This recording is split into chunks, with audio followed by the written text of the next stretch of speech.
About 5 years ago, I took one of those DNA testing things through 23andMe. Turns out that was kind of a bad idea, but um, the results came back that I had 4% of my DNA that was uh, related to Neanderthals. And so I thought that was kind of interesting. Basically, that puts me in about the top 13% of all people in the world who have that much Neanderthal in them. So what I wanted to convey to you today is that fusion really is so easy that a caveman can do it, okay? So, and that's what happens when you let an engineer try and be funny, so we'll do that. So just a little bit about me. I am an engineer. My professional engineering background is in civil, environmental. I have had some exposure to radioactive remediation and I've worked in a nuclear shipyard, had a 23-year career in the Navy, and now I've been with DOE for about 6 years, a little bit more than that, about 7 years, 6 of those with fusion energy sciences. It's truly amazing how an engineer's career can meander, that now here I am as a civil engineer working in nuclear fusion. So with that, I want to get started. I have 20 minutes to, well, I guess I have less than that because the clock says I have 13 minutes. So I'm going to give you go even faster. We're going to learn fusion in that much time there. So, okay. So the sun is our most impressive fusion reactor. It's what the reaction is up there is hydrogen atoms fusing together because of the gravitational pull and the heat that's associated with the pressure there, and it causes hydrogen isotopes basically to fuse together. And in that fusion, you get a tremendous amount of energy that's released. This is the process that we're trying to replicate here in the in the world. And I'll tell you about some of the things that the United States is involved in. So ideally, what will happen is with the investments that the department is putting into fusion, we will then be able to transfer that technology, work with private companies, entities, utilities, et cetera, to eventually build a power plant that uses fusion as its baseload source. Okay. And by the way, just a quick note, these slides will be available to you, so I'm going to go through them pretty quick, and feel free to ask me any questions you've got afterwards as well, but those slides will be there for you. So I guess this is a good place to stop and kind of talk about the differences of nuclear fusion versus nuclear fission.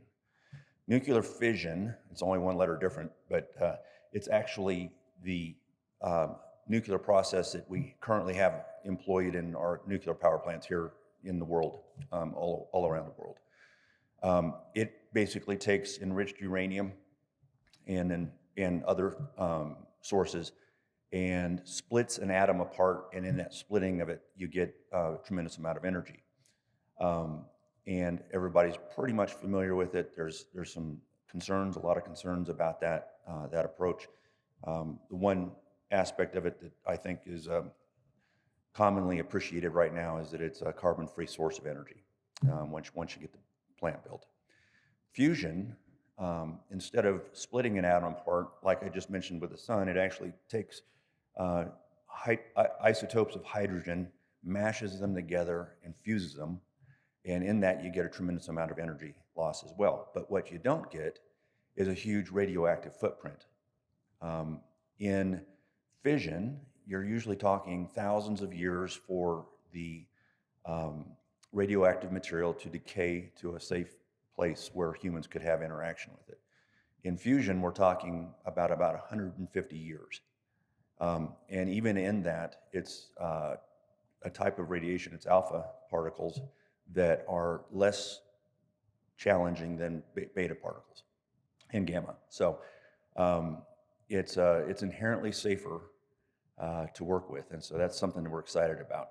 Now the fuel is that we're pursuing right now in magnetically confined fusion is deuterium, which is an isotope of hydrogen, and you can readily find this in seawater. It's just as the seawater churns, it moves into different states of substance, and in that, at times, you'll find deuterium. And so it's a readily harvestable, very sustainable type of fuel. And then as part of the fuel cycle process, we'll also be breeding tritium, which is a fairly small amount as part of the whole process, so it's pretty cool. Your byproduct after you fuse your hydrogen atoms is helium. So we'll probably have to deal with helium overload at some point in our future, but it's a lot easier to deal with helium than it is with radioactive spent fuel rods. So that's one of the things that drives us. So I said even a caveman could do fusion. The truth is fusion's really hard. Engineers, scientists, everybody's been trying to pursue it since pretty much early 1900s. And here we are 100 years later, and we're not quite there yet, but we're getting pretty close. National academies have said this is one of the grand engineering challenges of our century, and I think that's true, and I'm going to talk about a project here in just a second that really kind of brings that to bear. So our office, the Fusion Energy Sciences Office, is part of the Department of Energy's Office of Science. And so I want to emphasize the word science because that's what we're trying to do. We're very much built around foundational science and trying to see how that can then be used in a number of different ways. What we're not about is being an applied program where we're trying directly to figure out how to build a power plant. Our intent right now is to do the science and the research so that those power plants can be built in the future. And to do so, we see that there's a number of gaps that need to be bridged. Not the least of which is workforce development. There probably aren't any of you in the room, and probably not myself either, who have ever worked in fusion in a way that you could actually operate a fusion power plant. It doesn't exist, but in any way, that needs to happen. We need to have people in the pipeline who will become familiar with fusion as a baseload power source and be able to work in that environment. And we're talking several decades from now, and now really is the time to start promoting that as much as possible. We're also bridging the gaps with the commercial world. We're in a maturity state right now where the government was the primary risk taker and investor in fusion discovery science. And now we have a number of companies that are getting funded to build their own devices. We'll talk about that a little bit more here in a second. But the office is really looking at how to bridge that gap between the government, the private entities, the universities, and so on. And so there's a number of initiatives that are coming out right now with money to back it up. And finally, just kind of reiterating that transformational science is really what we're after right now. There will be an applied aspect of what our research is looking at in the future. So here's just a quick slide on all of the government entities that are involved. There is one missing, I just noticed from this slide, which is General Atomics, and they're a quasi-government organization. They run one of the labs for our office in it's in San Diego, California. And so I'm sorry for them missing on this slide, but the rest of them are there. One quick note, the White House today celebrated the 2-year anniversary of the bold decadal vision to bring commercial fusion within a decadal timeframe. And it highlighted some of the efforts that have taken place over the last couple of years. That's up on probably whitehouse.gov if you're interested in taking a look. There will also be some links on the websites that I provide as well.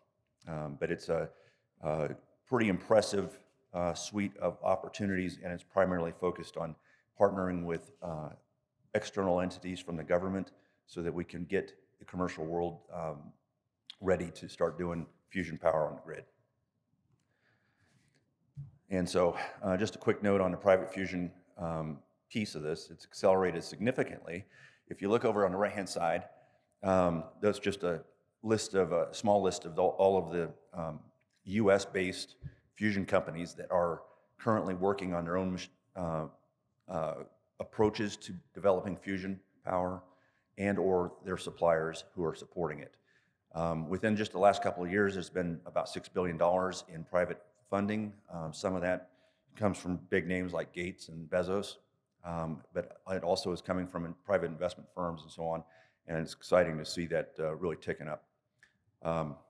As we said, a number of companies here in the U.S., and they're trying a variety of different concepts. These are just some of them. Most of these represent government approaches, as you might imagine, in the private sector. They're a little bit picky about letting their particular style of fusion power get out because they want to be able to capitalize on that and make some money, and that's exciting for them. We're excited for them. So we have a number of programs within the office, and I'll talk more about that. Today it was announced that there's going to be $180 million in collaborative money to go out to the Fusion Innovative Research Experiments Consortium, which is short for FIRE because as it was said earlier, the government loves acronyms. But that is an initial investment basically to help put seed money into companies to take that technology to the next level.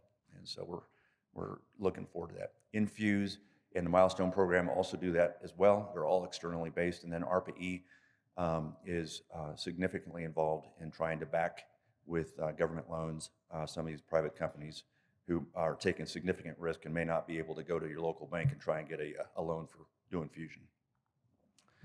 So this brings me, I've got 5 minutes and 26 seconds to talk about my favorite topic in the world. I'm evidence that at 58 years old, you really can be excited about stuff still in your career. ITER, I-T-E-R, it's used to stand for International Thermonuclear Experimental Reactor, and sort of everybody found out that scared people. When you say thermonuclear, it's not a warm and fuzzy, right? So they found out that ITER is also Latin for the word the way, and so that's kind of corny, but that's what they use now. So ITER is the world's largest international science collaboration that's ever been done.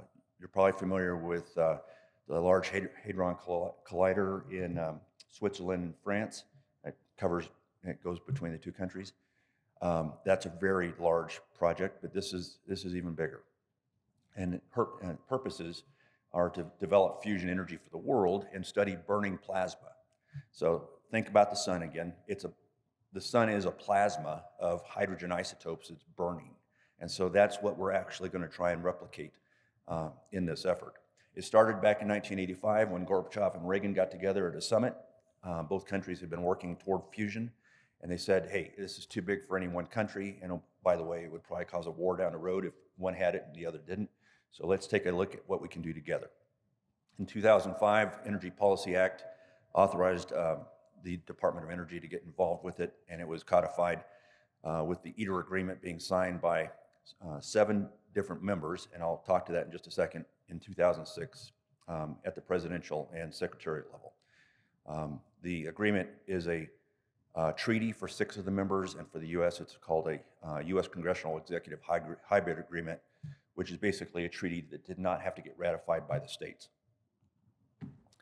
So the governance of this project is as much of an experiment as anything. All of our membership co-owns and co-governs this project, and our bedfellows are Russia, China, Japan, Korea, India, the EU, and then us. Some of those folks we get along with great, and some of them it's a little strained right now, as you might imagine. So in a week and a half, I get to go to the council meeting where we're going to have high-level representatives from all of these members looking at each other, trying to manage through political stuff while we're doing the world's largest experiment.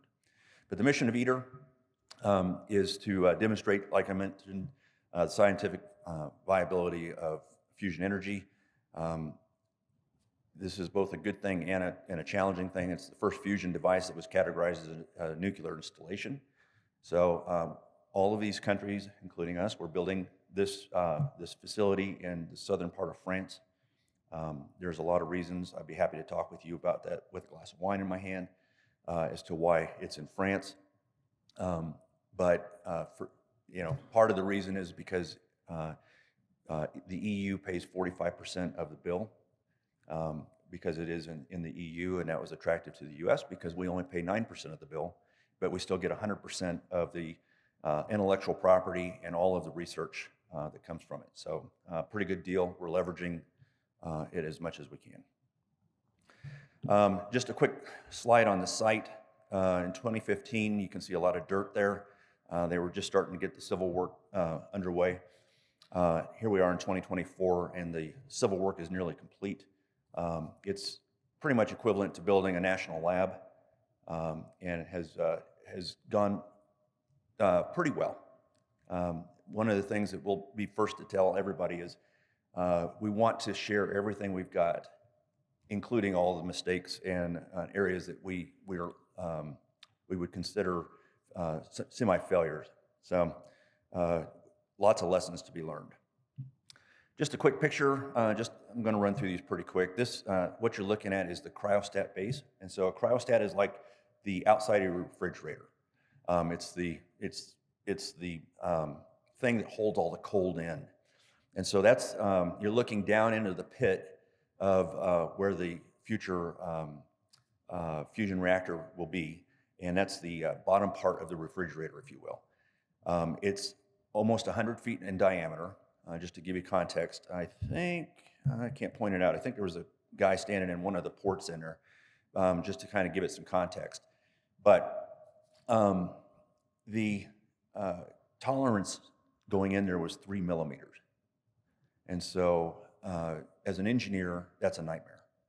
But it fit and it worked. But the entire machine is built on that type of tolerance. And so that might be one of our lessons learned, is that we need to figure out how not to have it with such tight tolerances.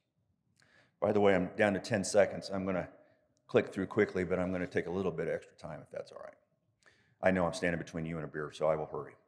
This is the outside of the lower cryostat thermal shield. Going in, you can just see the pit. That's what I really wanted to show. Kind of in the lower right-hand corner, you can see some folks who are standing next to it as they're observing that going in there, just for context. So here's where we're at. Generating electricity from fusion energy. We've done a pretty good job of figuring out how to create and sustain a fusion power source. We've got a number of fusion reactors around the world that are working well, and we're learning a lot from those. It's a little bit more mature on that end. The materials to survive in the fusion environment are a little different. For context, the sun is 110 million degrees, back that up. It's 10 million degrees Celsius. Our plasma that we're going to generate in this machine is 150 million degrees. And so there's a reason why we're magnetically confining that, because if it was to touch anything, it would obliterate it instantly. There's nothing in the universe that can stand 150 million degrees that we're aware of. So that's why you have to magnetically confine it, at least in this particular case, and keep it away from any of the surfaces. But still, materials that will survive in that environment, especially once they start getting bombarded with neutrons and so on, that's still a work in progress. And finally, the fuel cycle is probably the least mature, but that's part of what we're also going to be studying with the ITER experiment. So finally, this is my second to last slide, so I'm almost done here. The question, I guess, that a lot of people ask, and if I was in your shoes, I'd be asking, is it really realistic to get fusion, commercial fusion, on the grid in the next 10 years in a decadal time frame? And I'd say it's a huge challenge, but we're closer than ever. And with AI, machine learning, advent of new technologies and so on, we're making huge strides right now that just weren't possible 20 years ago. And so when you do hear about fusion always being 30 years in the future, That's probably true in the past, but now we get to start actually having a countdown against that because I think the technology that's being developed is huge. But what we need to be able to do in a very real way is develop our supply chain to support a massive fusion energy effort. It has the potential, fusion power has the potential, if it's fully realized, to basically replace any of our electrical generation setting right now. It's definitely a future effort that we're looking at, but the reality is once we figure this out, it's going to be a major game changer. And we need everything in place for it, including a workforce. We're going to have to continue to socialize the inherent safety of the reaction. It cannot be, can't go critical, can't do a 3-mile island kind of thing because you can shut it off in microseconds. And then, like I said, the radioactive footprint is very small. We also need to develop economic viability so that commercial entities will want to do it and can do it, and continue to work with NRC, which our office does, on safety and regulatory uncertainty. And finally, and this is kind of where this talk comes into the infrastructure thing, we got to have an infrastructure that can actually carry the electricity at the levels that we're expecting to happen in the coming decades. Everything is trending towards more electrical support. You need baseload power sources that can support that. Fusion, we think, is going to be a big part of that. So some additional information when you get your presentation, you can take a look at it. With that, I'm sure I'm way over time, so thank you very much. Appreciate your response and look forward to talking with you.